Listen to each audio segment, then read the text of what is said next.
Welcome to wizard.com. I'm maths teacher Aditi. We have this question here. A circular man-made pool has a radius of 25 meters. What is the area? We know area of a circle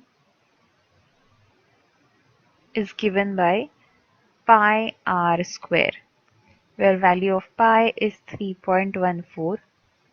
So we use 3.14 multiplied by 25 into 25, which is equal to 3.14 into 625.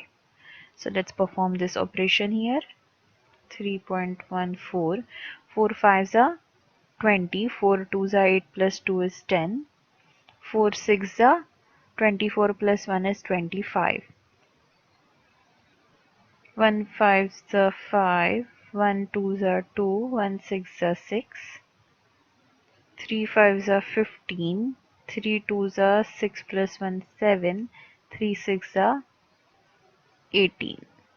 Now 0, 5, 5 plus 5, 10 plus 2, 12, 7 plus 7, 14 plus 2, 16, 9 and 1. And decimal point will be after 2 digits from right side.